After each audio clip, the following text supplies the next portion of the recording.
Hello friends, welcome to trading Hunar. आज इस वीडियो में हम HDFC life insurance company limited का फंडामेंटल एनालिसिस करेंगे।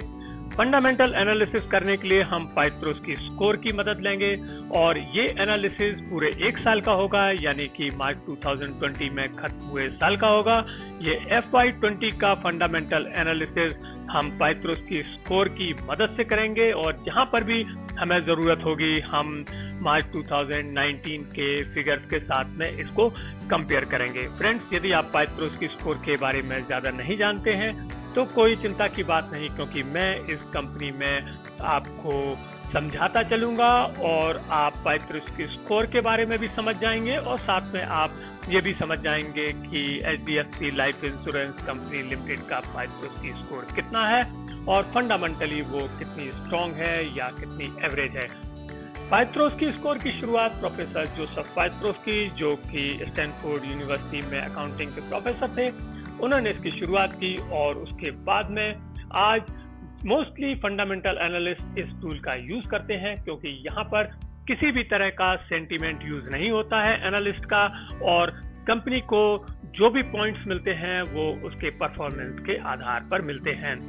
यहाँ पर 9 क्राइटेरिया होते हैं और कंपनी को हर क्राइटेरिया फुलफिल करने पर 1 पॉइंट मिलता है और यदि कंपनी कोई क्राइटेरिया फुलफिल नहीं करती है तो वहाँ उसे कोई पॉइंट नहीं मिलता है। तो इस प्रकार से कोई भी कंपनी मैक्सिमम 9 पॉइंट्स हासिल कर सकती है, लेकिन यदि कोई कंपनी यदि 7, 8 या 9 का स्कोर अचीव करती है तो वो एक स्ट्रॉन्ग फंडामेंटल वाली कंपनी कहलाती है। वहीं यदि कोई कंपनी 4, 5 या 6 का स्कोर अचीव करती है तो वो कंपनी एक एवरेज फंडामेंटल वाली कंपनी कहलाती है और 0, 1, 2 या 3 का स्कोर अचीव करने वाली कंपनियां फंडामेंटली वीक कंपनीज होती हैं और हमें उनमें इन्वेस्ट करने से अवॉइड करना चाहिए। तो हम शुरुआत करते हैं ये एनालिसिस FY20 का HDFC life insurance company limited का। फ्रेंड्स, यहाँ पर आप अपनी स्क्रीन पर 3 कैटेगरीज देख रहे हैं, जो कि हैं प्रॉफिटेबिलिटी, लीवरेज और ऑपरेशनल एफिशिएंसी। हम इनको बारी बारी से एक एक राउंड में लेंगे। तो सबसे पहले हम लेते हैं पहला राउंड, जो कि है प्रॉफिटेबिलिटी का और इसमें है 4 क्राइटेरिया। तो हम देखते हैं कि कौन कौन से वो क्राइटेरिया है और कंपनी ने किस तरह से परफॉर्म किया है। तो यहाँ पर हमारा जो पहला राउंड है उसमें सबसे पहला क्राइटेरिया है पॉजिटिव नेट इनकम, यानी कंपनी की जो नेट इनकम है वो पॉजिटिव होनी चाहिए। करंट ईयर की हम बात कर रहे हैं, यानी मार्च 2020 की बात कर रहे हैं। तो हमने यहाँ पर चेक किया कंपनी के डाटा से, जैसा कि आप अपनी स्क्रीन पर देख रहे हैं। यहाँ पर 2 कॉलम्स है। पहला कॉलम है मार्च 2020 का, हम जिसकी बात कर रहे हैं, और दूसरा कॉलम है मार्च 2019 का। अभी फिलहाल हमें दूसरे कॉलम से कोई मतलब नहीं है और हमें केवल डाटा देखना है अपने पहले कॉलम का, यानी मार्च 2020 का। तो हम यहाँ पर देख रहे हैं कि कंपनी की जो नेट प्रॉफिट है वो है 1297.45 करोड़। तो यहाँ पर हम कंपनी को 1 पॉइंट देंगे, क्योंकि कंपनी की जो नेट पॉजिटिव इनकम है वो यहाँ पर आ रही है। तो यहाँ पर हम कंपनी को 1 पॉइंट देते हैं और हम चलते हैं अपने दूसरे क्राइटेरिया में, जो कहता है पॉजिटिव रिटर्न ऑन एसेट, यानी कि जो रिटर्न ऑन एसेट है वो पॉजिटिव होना चाहिए। तो हम यहाँ पर देख रहे हैं कि जो कंपनी का रिटर्न ऑन एसेट है, जैसा कि आप अपनी स्क्रीन में देख रहे हैं, 0.98% आ रहा है मार्च 2020 वाले कॉलम में। तो ये एक पॉजिटिव फिगर है और हम कंपनी को यहाँ पर 1 पॉइंट देते हैं इस क्राइटेरिया को फुलफिल करने के लिए। अब हम आते हैं अपने तीसरे क्राइटेरिया में, जो कि कहता है पॉजिटिव ऑपरेटिंग कैश फ्लो, यानी जो कंपनी का कैश फ्लो फ्रॉम ऑपरेशंस है या ऑपरेटिंग कैश फ्लो है वो पॉजिटिव में होना चाहिए। तो हमने कंपनी की वेबसाइट से इनका कैश फ्लो फ्रॉम ऑपरेशंस निकाला, जैसा कि आप देख रहे हैं।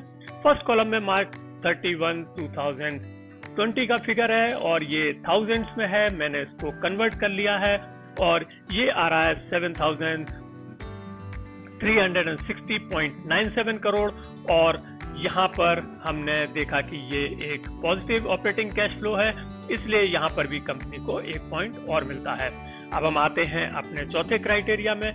चौथा क्राइटेरिया कहता है कि जो थर्ड क्राइटेरिया में जो नेट कैश फ्लो था, नेट ऑपरेटिंग कैश फ्लो था, वो पहले वाले क्राइटेरिया के नेट इनकम से ज्यादा होना चाहिए। यदि ऐसा होगा तो कंपनी को 1 पॉइंट मिलेगा। तो हम चेक करते हैं, और अभी अभी जैसा कि हमने देखा था कि इनका जो net cash flow from operations था वो 7360.98 था, और ये ज्यादा है नेट इनकम जो कि है 1297.45 करोड़ से। तो यहाँ पर भी कंपनी ने इस क्राइटेरिया को फुलफिल किया है, और कंपनी को हम यहाँ पर 1 पॉइंट और देते हैं। और प्रॉफिटेबिलिटी वाले राउंड में कंपनी के 4 पॉइंट्स हो जाते हैं। हम कंपनी के स्कोर को अपडेट करते हैं और ये स्कोर हो जाता है 4। अब हम आगे बढ़ते हैं अपने दूसरे राउंड में। दूसरा राउंड कहता है लीवरेज का। यहाँ पर लीवरेज और लिक्विडिटी की बात होगी, क्योंकि ये कंपनी का एक बहुत ही इंपॉर्टेंट सेगमेंट होता है फंडामेंटल एनालिसिस करने का। आइए देखते हैं कौन कौन से क्राइटेरिया हैं लीवरेज और लिक्विडिटी में। तो सबसे पहला जो क्राइटेरिया है वो है लीवरेज से रिलेटेड, जो कहता है lower ratio of long term डेब्ट इन करंट ईयर, यानी कि जो हमारा लॉन्ग टर्म डेब्ट रेशो है वो पिछले साल से कम होना चाहिए। तभी तो हम कहेंगे कि कंपनी का लीवरेज कम हुआ है और उसकी लोन पर डिपेंडेंसी कम हुई है। तो यहाँ पर हम चेक कर रहे हैं कि कंपनी के दोनों साल में, यानी कि मार्च 2019 और मार्च 2020, क्योंकि अभी हमें अब कंपेयर करना है, तो हमने यहाँ पर कंपेयर किया दोनों सालों में जो डेब्ट टू इक्विटी रेशो है वो 0 है। तो यहाँ पर हम कंपनी को 1 पॉइंट देते हैं। तो जैसा कि अभी आपने देखा पहले वाले क्राइटेरिया में हमें चेक करना था कि lower ratio of long term डेब्ट रेशो इन करंट ईयर। तो अभी हमने देखा कि ये जो वर्ड आया था लोअर, इसी तरह से जो नेक्स्ट क्राइटेरिया में वर्ड आ रहा है वो आ रहा है higher current ratio in current year.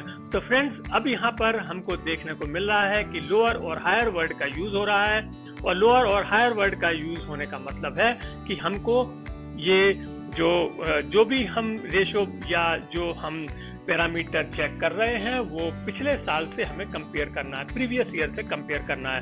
तो अब हम चेक करेंगे कि current ratio in current year should be higher, यानी कि करंट रेशो का मतलब होता है लिक्विडिटी। तो हमें ये चेक करना है कि लिक्विडिटी पिछले साल की लिक्विडिटी से ज्यादा है। हम चेक करते हैं कि क्या हुआ है। तो यहाँ पर हम देख रहे हैं कि लास्ट ईयर इनकी जो लिक्विडिटी थी करंट रेशो में वो थी 3.09, और ये कम हो गई है मार्च 2020 में, जो केवल 0.87 रह गई है। तो यहाँ पर हम कह सकते हैं कि कंपनी की लिक्विडिटी काफी ज्यादा ड्राई हो गई है, और यहाँ पर हम कंपनी को कोई पॉइंट नहीं देंगे। तो यहाँ पर हम कंपनी को देते हैं 0 पॉइंट। अब हम आते हैं अपने तीसरे क्राइटेरिया में, जो कहता है lack of share dilution. Share dilution का मतलब है कि यदि कंपनी ने कोई नए इक्विटी शेयर इशू किए होंगे तो हम कहेंगे कि कंपनी ने अपने इक्विटीज को डाइल्यूट किया है, और ऐसी कंडीशन में कंपनी को कोई पॉइंट नहीं मिलता है। तो हम चेक करते हैं, और हमने कंपनी की वेबसाइट में जाकर के इनका cash flow from financing activities देखा, और हमने वहां देखा कि इन्होंने कुछ proceeds from issuance of share capital आ रहा है इनका। तो हम यहाँ पर कंपनी को कोई भी पॉइंट नहीं देंगे, क्योंकि हमें ये दिख रहा है इससे कि कंपनी का जो इक्विटी है वो डाइल्यूट हुई है। तो कंपनी को यहाँ पर हम देते हैं 0 पॉइंट। तो इस प्रकार से लीवरेज वाली कैटेगरी में कंपनी को मिलता है 1 पॉइंट। और अब हम दूसरे राउंड में लीवरेज में देते हैं कंपनी को 1 पॉइंट और स्कोर अपडेट कर देते हैं, जो कि हो जाता है 5। फ्रेंड्स, अब तक हमने 7 क्राइटेरिया देखे हैं और कंपनी को मिले हैं 5 पॉइंट्स। अब हमारे पास केवल 2 क्राइटेरिया हैं, और हमें ये देखना है कि इन 2 क्राइटेरिया में कंपनी किस तरह से परफॉर्म करती है। जो अगली कैटेगरी है, तीसरा राउंड है, जिसमें हम जाने वाले हैं, वो है ऑपरेशनल एफिशिएंसी का। इसका मतलब है कि कंपनी ने किस तरह से अपने ऑपरेटिंग एसेट्स को यूज किया है और किस तरह से उसने अपना ऑपरेटिंग परफॉर्मेंस दिखाया है। तो यहाँ पर हम बात करेंगे, सबसे पहला जो क्राइटेरिया आता है वो है हायर ग्रॉस मार्जिन, यानी जो ग्रॉस प्रॉफिट मार्जिन है या ग्रॉस प्रॉफिट रेशियो लोग बोलते हैं उसको, वो पिछले साल से ज्यादा होना चाहिए, यानी कि उसमें इम्प्रूवमेंट होना चाहिए। तभी तो हम कहेंगे कि कंपनी का फंडामेंटल इम्प्रूव हुआ है। तो यहाँ पर हम चेक करते हैं कि क्या रहा है gross profit margin compare to last year. यहाँ पर हमने देखा कि जो ग्रॉस प्रॉफिट मार्जिन है लास्ट ईयर वो था 78.47, और इस बार ये बढ़ करके हो गया है 78.52। 0.77 यानी कि इसमें एक बढ़ोतरी आई है और हम कंपनी को देते हैं 1 पॉइंट, क्योंकि इसने अपनी operational efficiency through gross profit margin improve किया है। अब हम आते हैं अपने अंतिम क्राइटेरिया में, 9वें क्राइटेरिया में, जो कहता है हायर एसेट टर्नओवर रेशियो, यानी जो एसेट टर्नओवर रेशियो है वो पिछले साल से ज्यादा होना चाहिए। एसेट टर्नओवर का मतलब है कि कंपनी ने किस तरह से अपने एसेट्स का यूज किया है अपने बिजनेस में, अपने सेल्स में, अपनी रिवेन्यू में। तो यहाँ पर हम चेक करते हैं और देखते हैं कि क्या हुआ है कंपनी के एसेट्स के साथ में। तो हमने ये देखा है कि लास्ट ईयर जो एसेट टर्नओवर रेशियो था वो 1.26 था और इस साल भी कंपनी का एसेट टर्नओवर रेशियो वही है, यानी कि इसमें किसी भी तरह की कोई कमी नहीं आई है। हालांकि ये बड़ा नहीं है, लेकिन इसलिए हम कंपनी को यहाँ पर 1 पॉइंट देते हैं और कंपनी को 1 पॉइंट देने के साथ ही ऑपरेशनल एफिशिएंसी में कंपनी के हो जाते हैं 2 पॉइंट्स। और इस प्रकार से अब जो थर्ड राउंड है उसका हम स्कोर अपडेट कर देते हैं, जो हो जाता है 2 और कंपनी का ओवरऑल परफॉर्मेंस स्कोर हो जाता है 7। तो कंपनी का जो पाइथ्रोस की स्कोर है वो हो गया है 7। जैसा मैंने आपको पहले बताया था कि यदि कोई कंपनी 7, 8 या 9 का स्कोर अचीव करती है तो वो एक स्ट्रॉन्ग फंडामेंटल वाली कंपनी कहलाती है। तो यहाँ पर हम देख रहे हैं फ्रेंड्स कि HDFC life insurance company limited एक फंडामेंटली स्ट्रॉन्ग कंपनी है। हालांकि इसने अपने लीवरेज पार्ट में अच्छा नहीं किया है और जैसा कि हमने देखा था कि 3 पॉइंट्स में से केवल एक ही पॉइंट को वो हासिल कर पाई है। तो आपको ये वीडियो कैसा लगा? यदि आपको वीडियो अच्छा लगा हो तो प्लीज इसे लाइक कीजिएगा और शेयर कीजिए, और यदि आपने अब तक हमारे चैनल को सब्सक्राइब नहीं किया है तो प्लीज हमारे चैनल को सब्सक्राइब कीजिएगा और बेल आइकन को प्रेस कीजिए। Thank you.